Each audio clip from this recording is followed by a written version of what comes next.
Hi everyone, welcome to Resourceful Humans. I'm your host, Corey Haber, and today I have with me Giuseppe and Beth.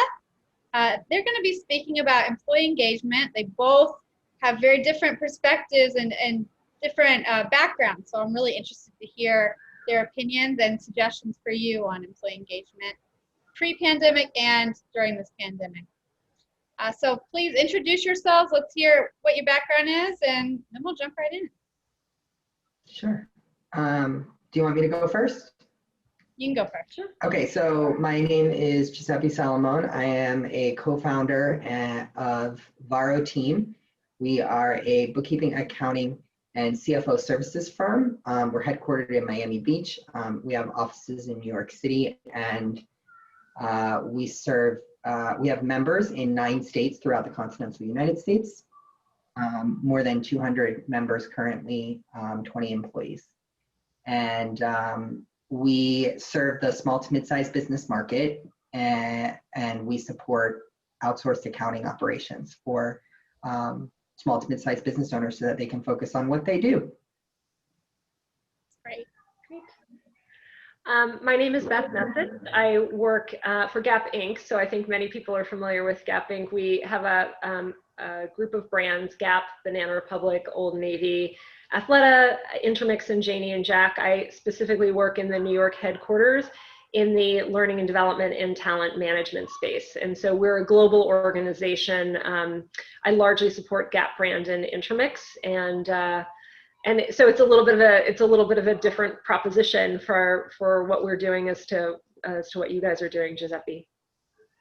And that's why I like the two of you together on this episode, because I think it's important to hear the differences, especially in employee engagement in a larger company versus a more medium-sized company, or the in-between. I mean, things are going to be so different based on the type of employees you have and the number of employees you have. Yeah. So yeah. I think it'd be nice first if you could just kind of define for us, what were your views, or how did you define employee engagement pre-pandemic? And then let's hear what the differences are today in your eyes. Mm-hmm. I mean, I can start. I think in the before times, a lot of times we thought of employee engagement as the fun stuff, so that's we pull people together in the cafe before Memorial Day and do like a cookout kind of a thing, or, it's the holidays and we'll do like a little cocktail party. And I think we looked at it as the things that added levity and fun into people's days and gave people an opportunity to spend some time together. And that's definitely true. And there's definitely a space for that. I think as we've gotten into the pandemic, number one, we're not pulling anyone together at all other than in this type of environment. So I think we've really broadened what we think about as engagement. And I think it actually helped us to actually acknowledge things that were engagement in the past that maybe we weren't looking at. So it isn't just about fun, right? And when you do this in a virtual environment, the reality is it opens up a lot of doors. So people who couldn't connect before, we now can, because we don't all need to physically be in the same space. I think when you are using Zoom, everyone's sort of on a level playing field, right? And it also allows us to tap into this need for connection. So working on Zoom all day, every day, the irony is that you're staring at a screen and you're seeing plenty of people, but there's actually a lot less connection. Like those moments in the hallway where you're, talking about who watched what on TV last night, like those things actually build employee engagement, and we don't have those. So I think what we've decided to do is think about engagement as kind of where work and life almost intersect, and create different opportunities for things like, learning is a type of engagement. Yes, the Zoom happy hours at the beginning, I think everyone is just about done with those, but are there other types of social things that we can do? I think the other thing is when you look at what's happening in the world, particularly, the social unrest, we've heard from a lot of people is they want a space to be able to process their feelings, share what's happening, and learn. And so, engagement can actually be about hard topics as well, but if you're creating a space for people to actually come together, that's actually meeting a lot of people's needs. Yeah, I agree with a lot of the things that you said. I think for us, it's, you guys being a global organization and then us being a smaller business, right? We have 20 employees and we were kind of in a unique position going into COVID anyway, right? So we always thought that we wanted to go into a more virtual model, but we just never really had the nerve to just take the jump. And so COVID kind of pushed us in that direction. But we were already kind of moving towards like, how do we engage our employees with the model that we were currently in before COVID, which was that we were no longer centralized with one headquarters in Miami, which we had, and everyone was coming to an office. But I moved up to New York and we had another employee up here. So we were already in 2 different cities, but we still needed to function as a team. And it was, well, how are we supposed to interact with each other? And how do we make sure that we maintain those lines of communication being in 2 separate cities? And now that we've moved to a fully, decentralized model where, we have 100% of our staff working remotely, we really had to think about, what needs to be in place in order to make sure that we are engaging our employees on a daily basis and implementing some kind of a structure to make sure that we're in constant communication with each other.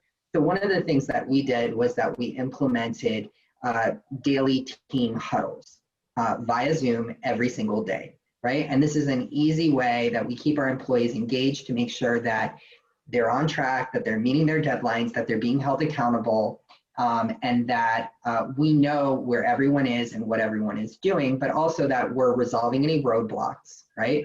So, I can't do this. Instead of someone sitting at their hands at home, there's not someone sitting next to them to like reach out to. We're having those those conversations every day so that they can address those in the morning. The other thing that we did was that we implemented weekly trainings. So every Friday, which is something that we weren't being consistent with when we were all in the office, but we definitely are making sure that we're, having a weekly training and that we're staying up on education, and we're taking that opportunity to go a little bit more in depth in what we need to communicate on as well. So that's another way that we're making sure that we're keeping our employees engaged.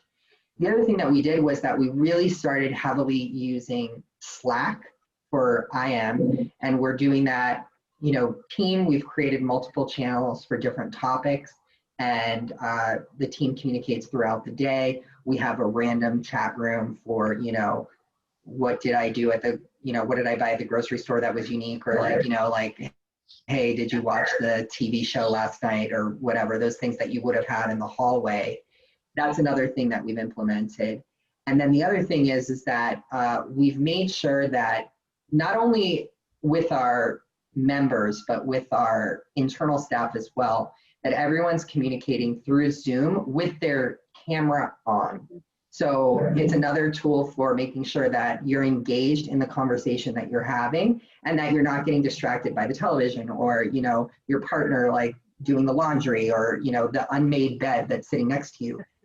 That eye contact when you're having those conversations is really important. And then to also be able to see hands and, facial expressions and different things like that is really important to make sure that messages aren't getting lost, through just communicating. We almost never use the telephone, like never. If we have to talk to someone, it's through a Zoom chat, through a Zoom, which is open through a Slack message. So those are some of the things. And then, obviously, like, yes, of course, we did the happy hour, and I think everyone's over that. Yeah.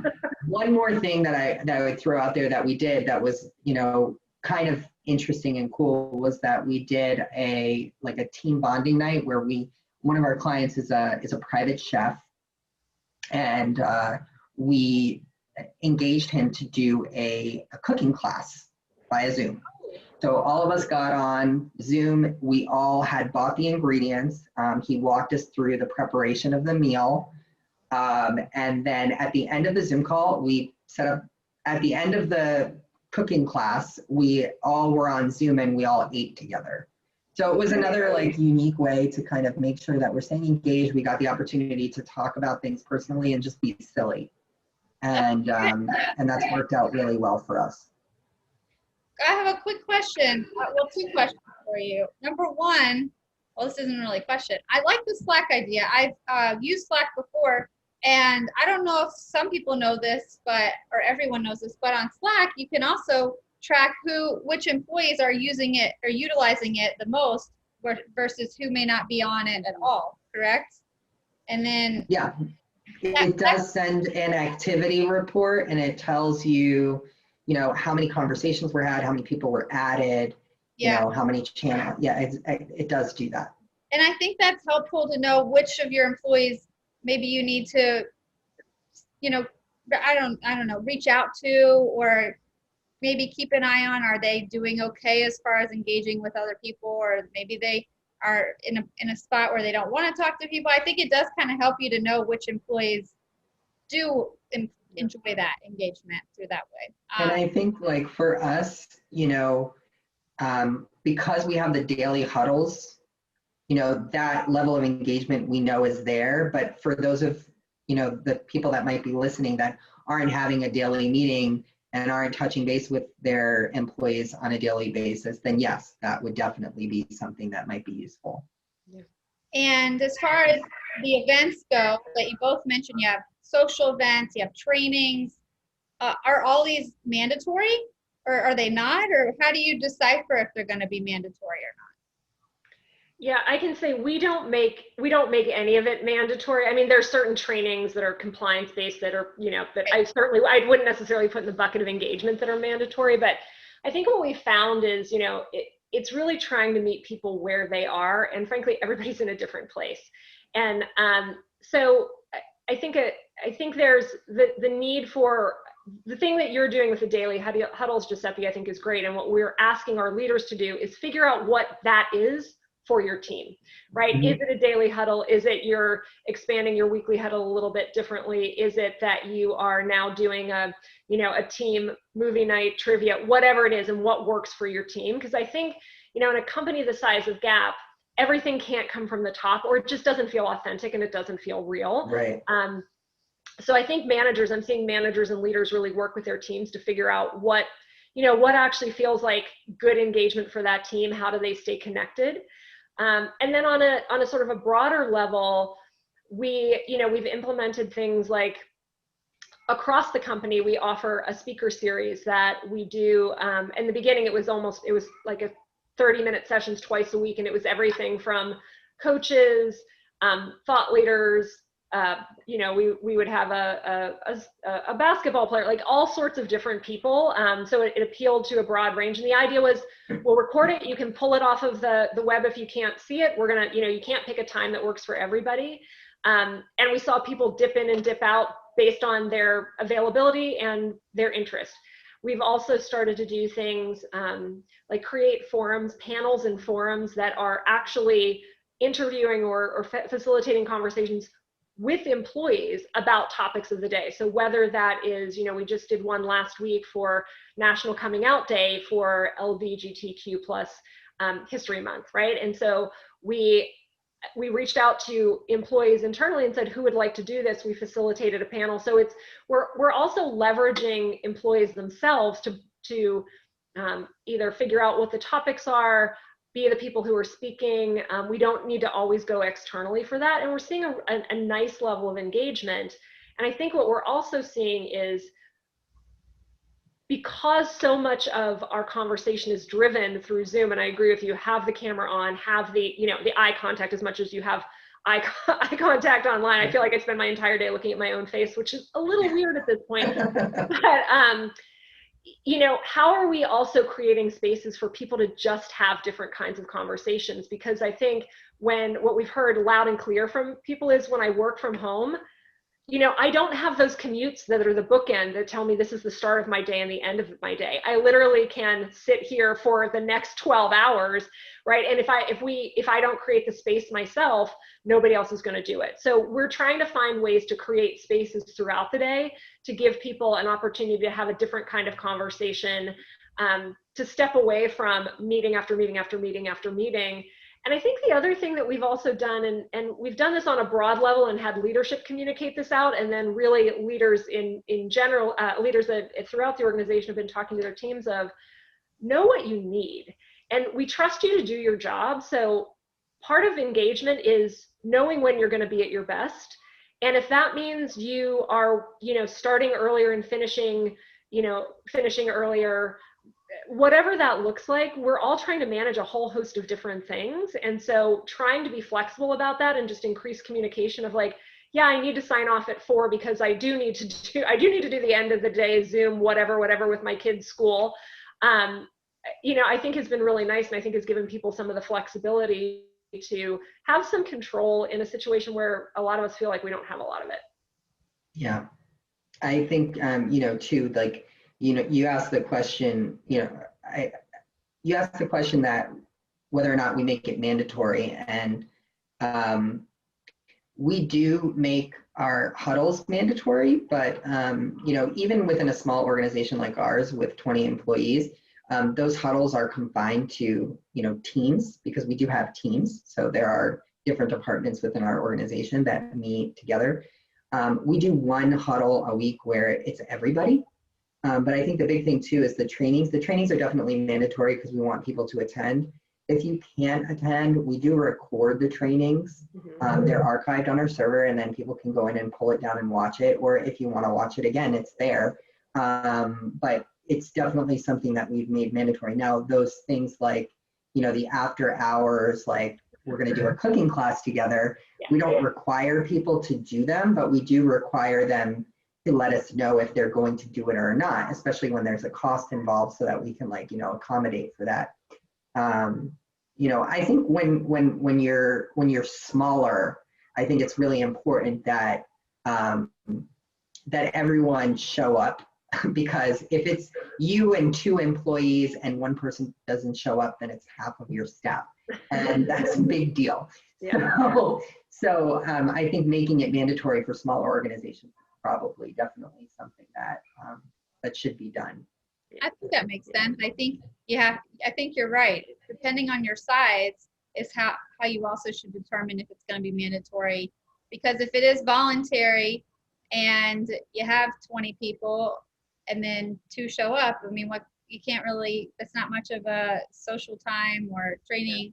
So you're right. I think that's a good thing to mention. And really, just from what I've noticed from, what my company's done is there have been things that are not mandatory. And it's not even that sometimes people don't want to show up. It's just that they truly just forget, because in their head, I think they remember it being something they can do if they want to.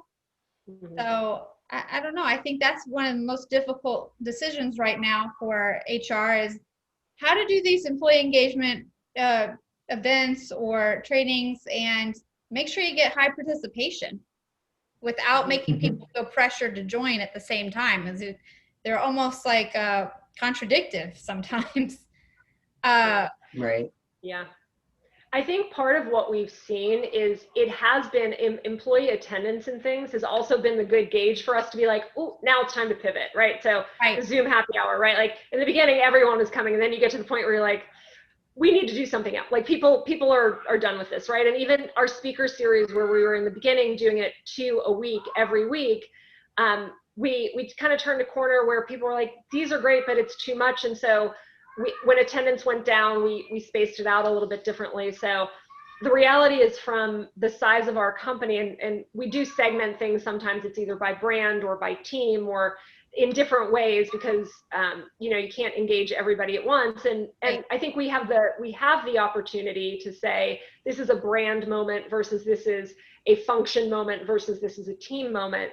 And so I think it's also making sure that we're creating the opportunity for people to participate in the things that make the most sense, and really using those things in different ways. A lot of the brand moments or company-wide moments are really more informative. It's like, we want you to be engaged, so we're telling you what's happening. We're giving you an update on the business, or we're giving you an update on the strategy, and we do record those, and people can come watch those, or can pull those down and watch those after the fact.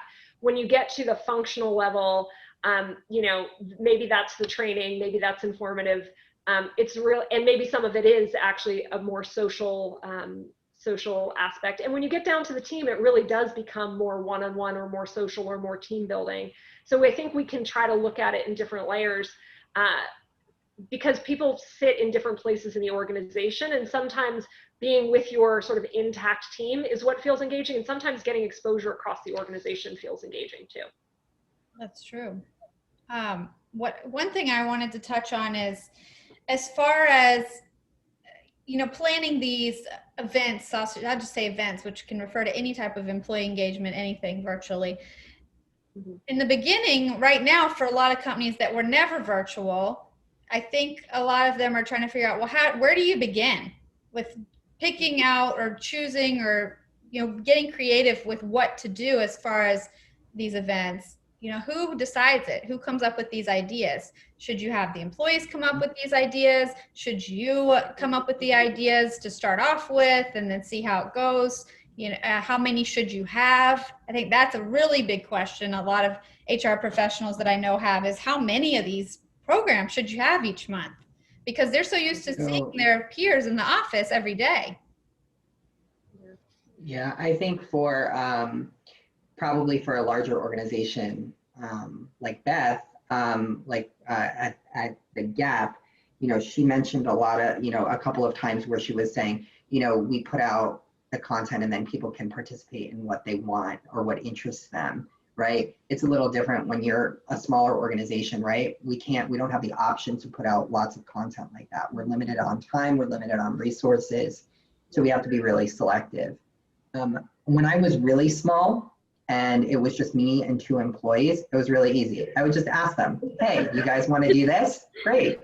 Okay, well now I've got 20 employees that were in multiple states, all over the state of Florida, and nobody's in the same place. Everyone has different interests, and it's like, okay, well, how do you get everyone to, want to do something? Well, the bottom line is that you can't, right?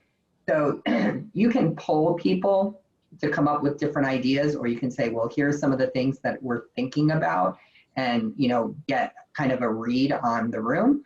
I've done that before with success and without success, and at times I've gotten really frustrated with the team because they're like, well, I don't want to do this and I don't want to do that. It becomes like this huge fight. It's like, well, if you do that, then I'm not going to participate. So I've also gone in and just said, well, you know what, like, this is what we're doing. And if you want to participate, then great. If not, then don't, right? So you have to like know your team and know what their reactions are going to be. If you have a team that's like really like all in on everything that you put forward, then it's really not a big deal to like throw out a bunch of ideas and get everyone on the same page. But if you have people that are going to be like very finicky and picky and, going to fight with their peers and all this other stuff, or with you, right, then it's not worth the aggravation. And then I say, you know what, just come up with an idea, throw it out there and say, this is what we're doing. And then people can either get on the boat or not.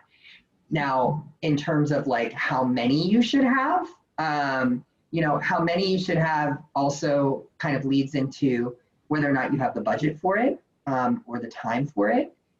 For us, what we found is that those events, right, where it's kind of like the extra like after hours thing, quarterly is all we can handle, right? We're way too busy to be, in our personal lives and at work to be doing an event every week, right? And there's not many of us. So that makes sense for us. And then as a company too, just budget wise, as we grow, I just don't see, we have a certain amount of money that we want to spend, and quarterly fits into our budget. So looking at where your finances are, I think, is also something that you should heavily consider.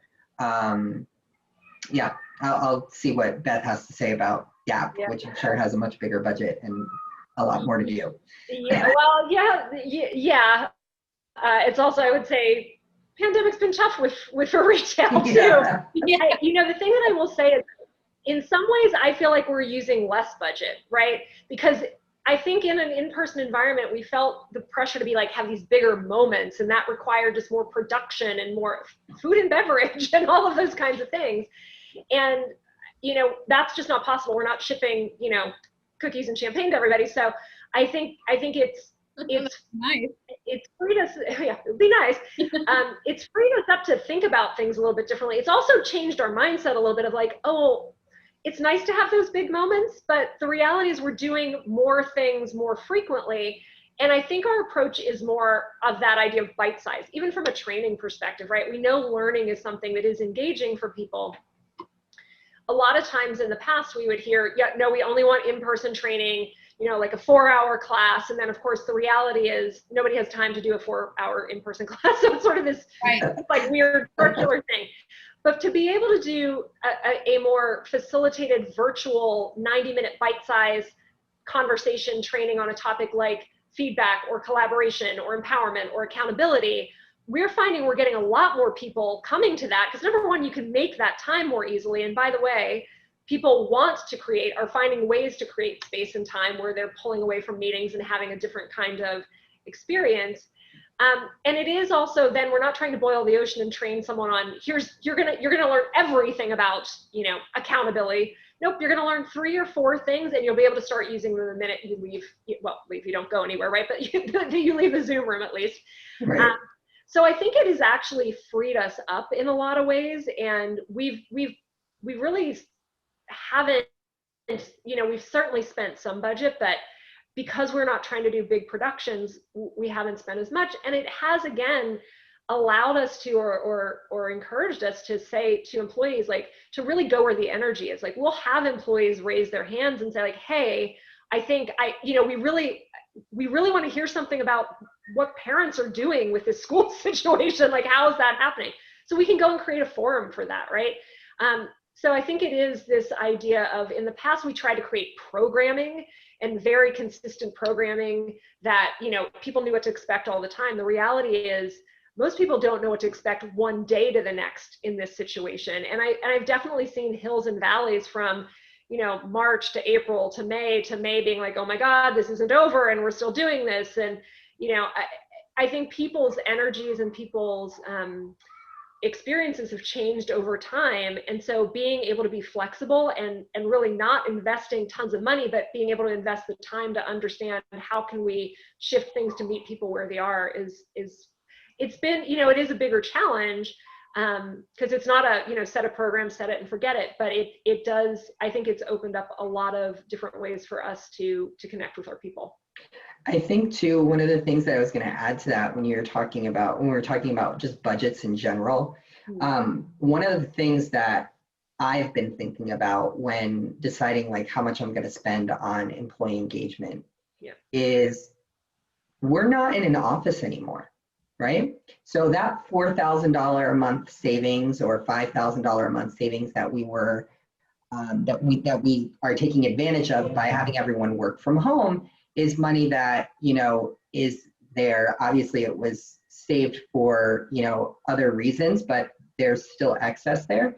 And so like, what are you going to spend the money on now, right? Well, if we're not in an office location where we can't make people comfortable while they work, then how are we going to use that money in order to make people comfortable and engaged while they're at home?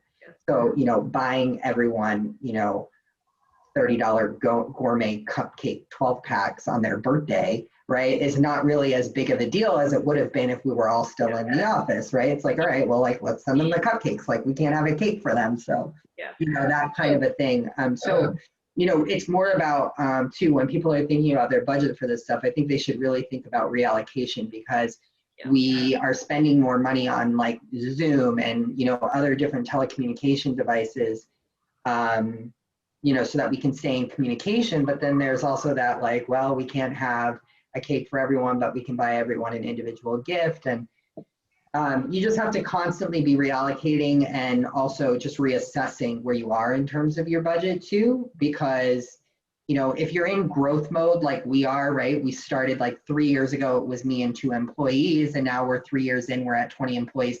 And now within the next year, we're going to double and then triple again, like within another year. Like that is huge growth, and obviously your costs grow, but your revenue hopefully is keeping up. So just always keeping an eye on that, and, you know, reinventing like how it is that you're engaging your employees and keeping it within, you know, a reasonable amount of budget, which is different for every organization, right? I wish I could just throw out like a percentage number and say, you know, 3% of your gross revenue, like, you know, it's not like that. You really have to like, it's really unique to every organization. So I want to put you on the spot for a minute because I know we didn't talk about this before, but this came to mind. There are a lot of organizations that just don't have money at all to spend on programs. Do you think it's possible or doable to have programs without spending any money? Yeah, absolutely. I think that a lot of the things that we do to keep our employees engaged cost nothing. The only thing that we really have to pay for are things that we have to pay for anyway, which is Zoom, right? Right. The Zoom accounts to keep people on for longer than 30 minutes is important. But other than that, I mean, you can do lots of things through, just regular meetings that will keep people engaged that you don't need to spend any money on at all. We've even played games together through the internet, and it was free, right? Right. silly trivia games or whatnot. You just have to be creative. I think there's plenty out there. I think you're right. Yeah. And go ahead, Beth.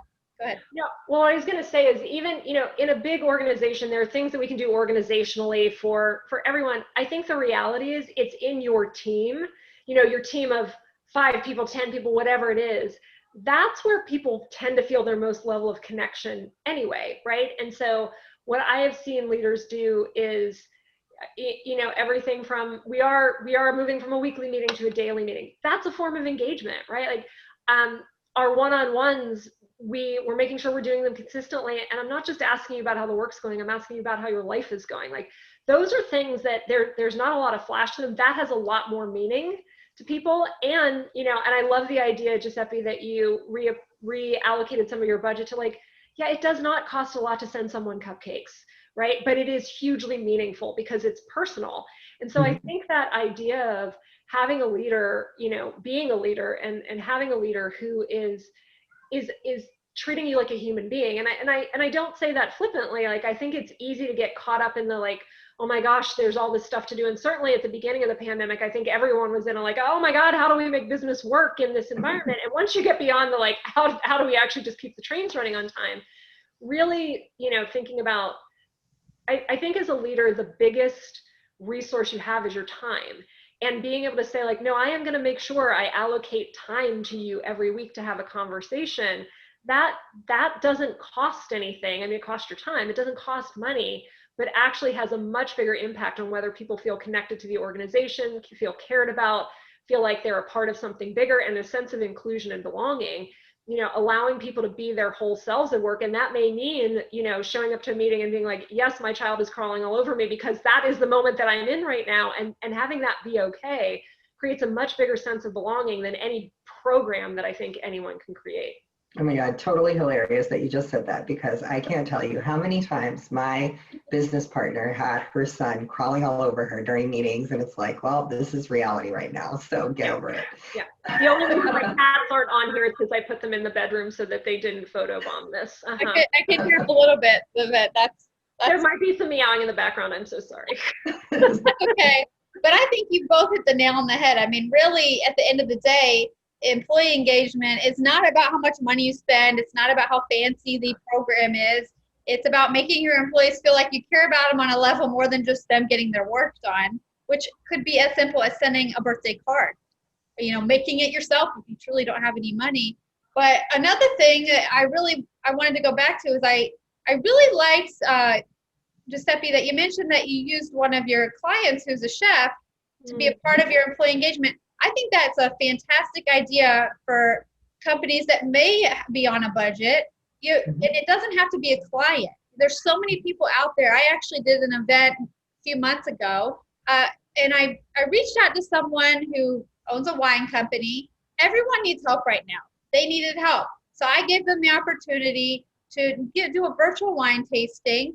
It didn't cost the people that attended anything, but it gave that person a chance to tell about what they do, share their products, and then if someone wants to spend their money to purchase a bottle or something from them, then that's up to them. But most vendors right now, most people will do something without, charging a ton of money because they just want the opportunity at this point. So right. I think that. Yeah, and I think, too, that's the benefit of, just working in the line of work that we do, right? We have this huge membership community that's growing every day. And that's exactly what it is. It's a community. So whenever we're doing anything, we're always trying to leverage our community.